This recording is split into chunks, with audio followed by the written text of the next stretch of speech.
ಅವರಿಬ್ರು ಒಂದೇ ಗ್ರಾಮದವರು. ಪರಸ್ಪರ ಸ್ನೇಹ ಪ್ರೀತಿ ಇದ್ದ ಇವರಿಬ್ಬರ ನಡುವೆ ಅದೇನಾಯ್ತೋ ಗೊತ್ತಿಲ್ಲ. ಮಹಲೆ ಅಮಾವಾಸ್ಯೆ ದಿನದ ಆ ಸಂಜೆ ಮನೆಯಿಂದ ಯುವತಿಯನ್ನ ಪುಸಲಾಯಿಸಿ ಬೈಕ್ನಲ್ಲಿ ಕರೆದುಕೊಂಡು ಹೋದ ಯುವಕ ಯುವತಿಯನ್ನ ನಾಳೆಗೆ ತಳ್ಳಿಬಿಟ್ಟಿದ್ದಾನೆ. ತಾನೂ ವಿಷ ಕುಡಿದು ಆತ್ಮಹತ್ಯೆಗೆ ಯತ್ನಿಸಿದ್ದ ಈತ ಬಚಾವಾಗಿದ್ದ. ಆದರೆ ಬಾಳಿ ಬದುಕಬೇಕಾಗಿದ್ದ ಮುದ್ದು ಮೊಗದ ಯುವತಿಯನ್ನ ಕಳೆದುಕೊಂಡ ಪೋಷಕರು ಮಾತ್ರ ಈಗ ಕಂಗಾಲಾಗಿ ಹೋಗಿದ್ದಾರೆ. ಹೀಗೆ ರೀಲ್ಸ್ ಮಾಡಿಕೊಂಡು ನರ್ಸಿಂಗ್ ಮಾಡಿಕೊಂಡು ಚಂದವಾಗಿ ಲವಲವಿಕೆಯಿಂದ ಓಡಾಡಿಕೊಂಡಿದ್ದ ಯುವತಿ ಈ ರೀತಿ ಈಗ ಭೀಕರವಾಗಿ ಸಾವನ್ನಪ್ಪಿದ್ದಾಳೆ. ಹೌದು, ಶಿವಮೊಗ್ಗ ಜಿಲ್ಲೆಯ ಭದ್ರಾವತಿ ಅಂತರಗಂಗೆಯ ಯಕ್ಕಂದ ಗ್ರಾಮದಲ್ಲಿ ಈ ಹೃದಯ ಹೃದ್ವಾಕ ಘಟನೆ ನಡೆದು ಹೋಗಿದ್ದು, ಮದುವೆಗೆ ನಿರಾಕರಿಸಿದಕ್ಕೆ ಪ್ರಿಯಾಕರನೇ ಪ್ರೇಯಸಿಯನ್ನ ಭದ್ರಾ ಕಾಲುವೆಗೆ ತಳ್ಳಿ ಹತ್ಯೆ ಮಾಡಿದ್ದಾನೆ. ಪಾಪಿ ಪ್ರೇಮಿ. ಎಸ್, ಕೇವಲ 19 ವರ್ಷದ ಸ್ವಾತಿಯನ್ನ ಅವರ ಪೋಷಕರು ಇತ್ತೀಚೆಗೆ ಬುದ್ಧಿವಾದ ಹೇಳಿದ್ದು, ಈಗಲೇ ಪ್ರೀತಿ ಪ್ರೇಮ ಅನ್ನೋ ಬದಲು ಮೊದಲು ಏನನ್ನಾದರೂ ಸಾಧಿಸಿ ಮದುವೆಯಾಗು ಅಂತ ಹೇಳಿದ್ರಂತೆ. ಹೀಗಾಗಿ ಯುವಕ ಸೂರ್ಯನ ಜೊತೆ ಪ್ರೀತಿ ಬೇಡ ಎಂದ ಸ್ವಾತಿ ಅಂತರ ಕಾಯ್ದುಕೊಂಡಿದ್ಲು. ಹೀಗಾಗಿ ಮನೆಯಲ್ಲಿ ಮಾಲೆ ಅಮಾವಾಸ್ಯೆ ದಿನ ಸಂಜೆ ಪೂಜೆಗೆಂದು ರೆಡಿಯಾಗಿದ್ದ ಸ್ವಾತಿಗೆ ಒತ್ತಾಯಿಸಿ ಪುಸಲಾಯಿಸಿ ಬೈಕ್ನಲ್ಲಿ ಕರೆದುಕೊಂಡು ಹೋದ ಪ್ರೇಮಿ ಸೂರ್ಯ ಆಕೆಯನ್ನ ಭದ್ರಾ ನಾಲೆಗೆ ಬಳಿ ಕರೆದುಕೊಂಡು ಹೋಗಿ ಜಗಳ ಮಾಡಿದ್ದಾನೆ ಎನ್ನಲಾಗಿದೆ. ಈ ವೇಳೆ ಸಿಟ್ಟಿಗೆದ್ದ ಸೂರ್ಯ ಸ್ವಾತಿಯನ್ನ ನಾಲೆಗೆ ತಳ್ಳಿ ಬಳಿಕ ತಾನೂ ಕೂಡ ವಿಷ ಸೇವಿಸಿ ಆತ್ಮಹತ್ಯೆಗೆ ಯತ್ನಿಸಿದ್ದಾನೆ ಎನ್ನಲಾಗಿದೆ. ಈ ಘಟನೆ ಸಂಬಂಧ ಸೂರ್ಯ ಹಾಗೂ ಆತನ ತಂದೆ ಸ್ವಾಮಿ ವಿರುದ್ಧ ಕೇಸ್ ದಾಖಲಾಗಿದೆ. ನನ್ನ ಮಗಳು ಮಹಾಲಕ್ಷ್ಮಿ ಅಂತ, ಅವ್ರ ತಾಯಿ ನಾನು ಮಂಜುಳಾ. NCC ಸ್ಟೂಡೆಂಟ್ ಮಾಡಿದ್ದಾಳೆ, ನರ್ಸ್ ಟ್ರೈನಿಂಗ್ ಮಾಡಿದ್ದಾಳೆ. Sahyadri college degree second year degree ಓದ್ತಾ ಇದ್ಲು. ಭಾನುವಾರ 21ನೇ ತಾರೀಕಲ್ಲಿ ನನ್ನ ಮಗಳನ್ನ ಬೈಕ್ ತೊಗೊಂಬಂದು ಕರ್ಕೊಂಡೋಗಿದ್ದಾನೆ. ಅವತ್ತು ಪೂಜೆ ಮಾಡ್ತಾ ಇಲ್ಲ ನನ್ನ ಮಗಳು, ಸ್ನಾನ ಮಾಡ್ಕೊಂಡು ತಲೆ ಬಟ್ಟೆ ಕಟ್ಕೊಂಡು ಹೊಸ್ಲಿಗೆಲ್ಲ ಓಡಾಗಿ ಬಂದಿದ್ದಾಳೆ. ಇವನು ಫೋನ್ ಮಾಡಿ ಕರ್ಸ್ಕೊಂಡು ತುಂಬ ರ್ಯಾಶಾಗಿ ಬಂದು ಗಾಡಿ ತೊಗೊಂಬಂದು ಕೈ ಹಿಡಿದು ಎಳ್ಕೊಂಡೋಗಿ ದೊಡ್ಡ ಕಡೆ ಕರ್ಕೊಂಡೋಗಿ ನನ್ನ ಮಗಳನ್ನ ಚಾನಲ್ಗೆ ದೂಕಿ ಸಾಯಿಸಿದ್ದಾನೆ. ಅವನು ಆರಾಮಾಗಿ ಕೂತಿದ್ದಾನಂತೆ.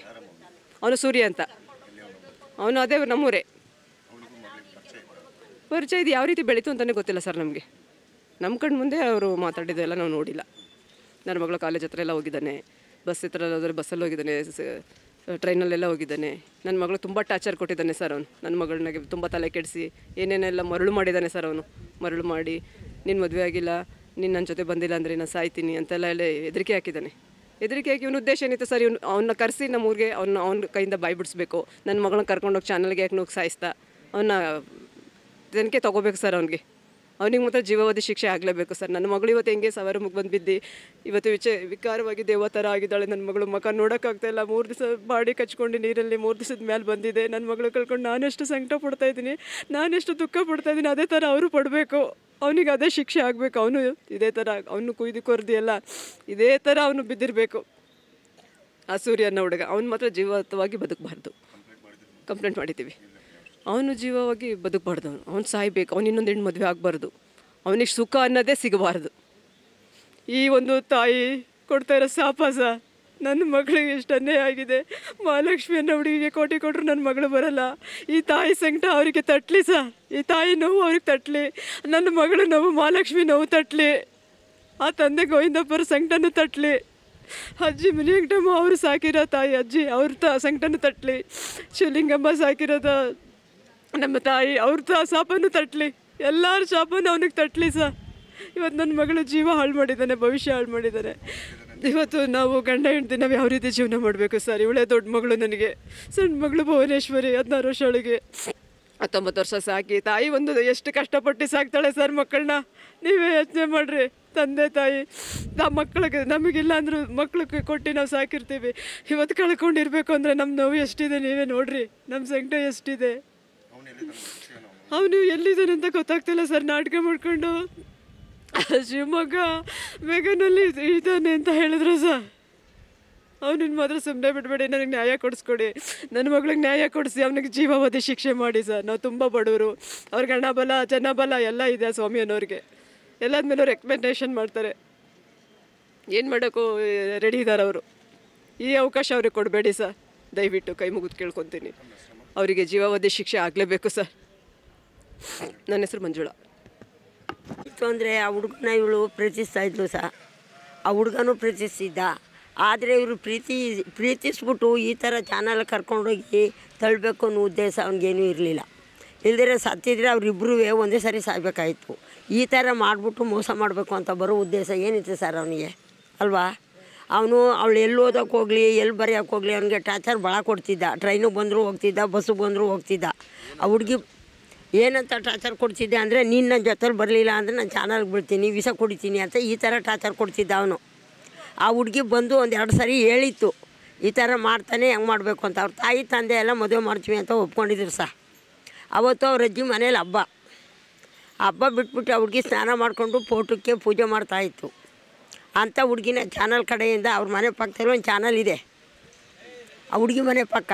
ಮತ್ತು ಒಂದು ಹಳ್ಳಿ ಕಟ್ಟೆ ಇದೆ, ಹಳ್ಳಿ ಕಟ್ಟೆಗೆ ಪೂಜೆ ಮಾಡೋಕ್ಕೆ ದೇವಸ್ಥಾನದ ಹತ್ರ ಹುಡುಗಿ ಹೋಗ್ತಾಯಿದ್ಲು. ಅಂಥ ಹುಡುಗಿನ ಗಾಡಿ ತಗೊಂಡೋಗಿ ಬೈಕಲ್ಲಿ ಕುಂಡ್ರಿಸ್ಕೊಂಡು ಚಾನಲ್ ಹತ್ರಕ್ಕೆ ಹೋಗಿದ್ದೇನೆ ಸರ್. ಅದ್ರಲ್ಲಿ ಮುಂದೆ ಏನು ಮಾಡಿದ್ನು ಅನ್ನೋದು ನಮಗೆ ಗೊತ್ತಿಲ್ಲ. ಅವ್ನು ಸಾತ್ತಿಲ್ಲ, ಅವ್ನು ಬದುಕಿದ್ದೇನೆ, ಅವ್ನು ಈಸನೂ ಕುಡ್ದಿಲ್ಲ.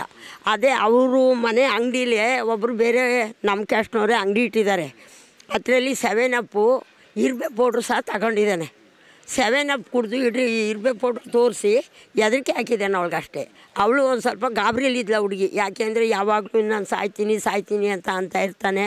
ಏನು ಮಾಡೋದು, ಅವ್ನು ಸತ್ತೋದು ನನಗೇನು ಮಾಡ್ತಾರೋ. ಅವ್ರ ಅಪ್ಪ ಒಂದು ಸ್ವಲ್ಪ ರಾಜಕೀಯ ಕಡೆ ಇದ್ದಾನೆ, ದುಡ್ಡಿದೆ, ತೋಟ ಇದೆ, 2 ಮನೆ ಇದೆ.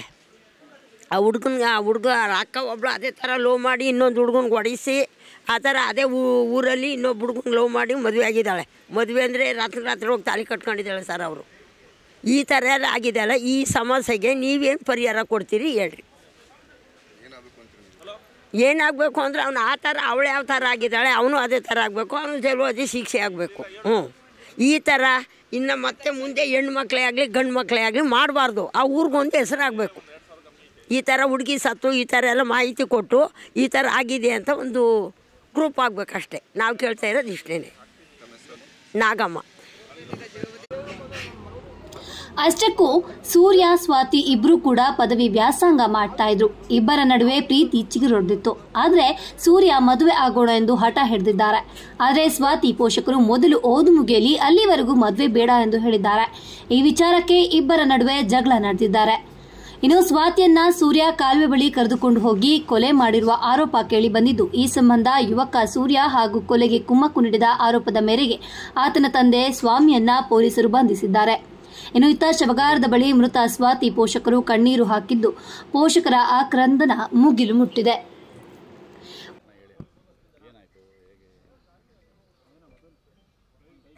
ಏಕೈಕಿಯಾಗಿ ನನ್ನ ಮಗಳನ್ನ ಗಾಡೀಲಿ ಬಂದು ಏಕೈಕಿಯಾಗಿ ಪೂಜೆ ಮಾಡೋ ಹುಡುಗಿನ ದೇವಸ್ಥಾನ, ನಮ್ಮ ಮನೆ ಪಕ್ಕದಲ್ಲೇ ದೇವಸ್ಥಾನ ಇದೆ, ಆ ದೇವಸ್ಥಾನಕ್ಕೆ ಪೂಜೆ ಮಾಡೋಕ್ಕೂ ಬಿಡ್ದಂಗೆ ಕರ್ಕೊಂಡೋಗಿ ಚಾನಲ್ ಹತ್ರ ಕರ್ಕೊಂಡೋಗಿ ವಾದ ವಿವಾದ ಎಲ್ಲ ನಡೆದಿದೆ.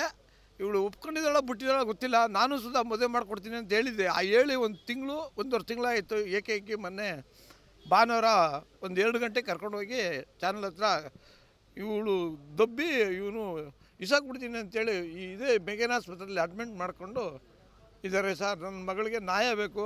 ನಾವು ಬಡವರು ಆದರೂ ಮಕ್ಕಳನ್ನ ಯಾವ ರೀತಿ ಸಾಕಿರ್ತಾರೆ ಅಂದರೆ ಅವ್ರ ತಂದೆ ತಾಯಿಗಳಿಗೆ ಗೊತ್ತು. ಪ್ರಪಂಚದಲ್ಲಿ ಯಾವ ಥರ ಸಾಕ್ತಾರೆ, ಏನಿಂದ ಜಡ್ಡುವರೆಗೂ ಯಾವ ಥರ ಮುದ್ದಾಡ್ತಾರೆ, ಪ್ರೀತಿಸ್ತಾರೆ ಅನ್ನೋದು ಅವ್ರ ತಂದೆ ತಾಯಿಗೆ ಗೊತ್ತು. ನನಗೆ ಭಾಳ ಅನ್ಯಾಯ ಆಗಿರೋದು ಏನಂದರೆ, ಮುದ್ದಾದ ಮಗಳು ತಗೊಂಡೋಗಿ ನಳ್ಳಿ ಏಡಿ ಪಿಚ್ಚು ಎಲ್ಲ ತಿಂದು ಹಾಳು ಮಾಡಿದ್ರೆ ನನ್ನ ಮಕ್ಕಳೇ ನೋಡೋಕ್ಕಾಗ್ತಾಯಿಲ್ಲ. ಅದು ನಾನು ಶಕ್ತಿಯಿಂದ ಏನು ಮಾತಾಡಬೇಕು ಏನು ಬಿಡಬೇಕನ್ನೋದು ನನ್ನ ದಿಕ್ಕೆ ತೋರಿಸ್ತಾ ಇಲ್ಲ. ಇವತ್ತಿನ ಪರಿಸ್ಥಿತಿಯಲ್ಲಿ ನನ್ನ ಕೈಕಾಲು ಅಳ್ಳಾಡ್ತಾ ಇಲ್ಲ. ನಾನು ಒಂಥರ ಆಗ್ಬಿಟ್ಟು ನನ್ನ ಪರಿಸ್ಥಿತಿ ನಾನು ಯಾರಿಗೂ ಹೇಳ್ಕೊಳಕ್ಕಾಗ್ತದೆ. ನಿಮ್ಮ ಮಾತು ಹತ್ರ ನನ್ನ ಕೈ ಮುಗಿಯುತ್ತೆ. ನನ್ನ ಮಗಳಿಗೆ ಆದಂಥ ಅನ್ಯಾಯ ಇನ್ನು ಯಾರಿಗೂ ಅನ್ಯಾಯ ಆಗೋದು ಬೇಡ. ಇದು 2 ಮಾತಾಡಿದ್ದೀನಿ ಸರ್. ಸೂರ್ಯ ಅವ್ರು ಕುಡ್ದಿಲ್ಲ ಸರ್, ಸುಮ್ಮನೆ ಕಳ್ನಾಡು ಕಾಡ್ಕೊಂಡು ಅವರೆಲ್ಲ ರಾಜಕೀಯ ಮತ್ತು ಬೆಂಬಲ ಇರೋರು ಬಚಾವ್ ಮಾಡೋಕ್ಕೋಸ್ಕರ ಮಾಡ್ತಾಯಿದ್ದಾರೆ ಸರ್. ಎಲ್ಲ ಅನ್ಯಾಯ. ಒಟ್ಟು ನಾನು ಯಾವತ್ತೂ ಯಾರಿಗೂ ಅವ್ರಿಗೂ ಸುಧಾ ನಾನು ಟಚ್ ಮಾಡ್ತಾನಲ್ಲ.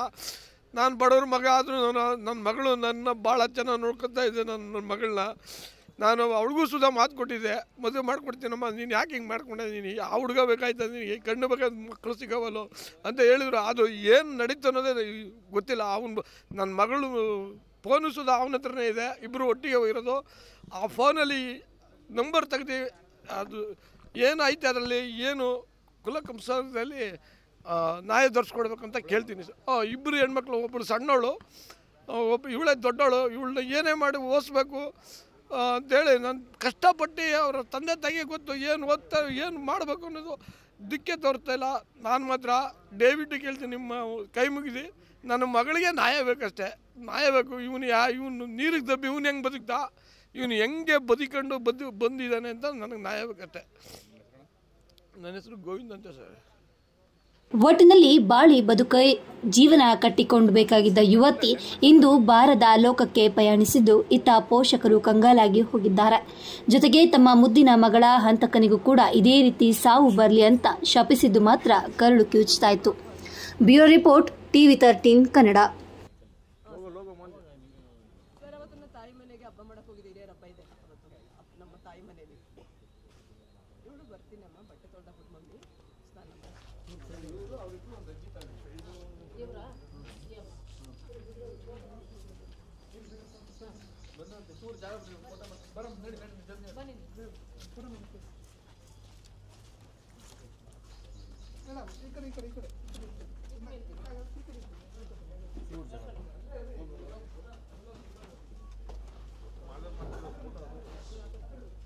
ಚೂರು ಆ ಕಡೆ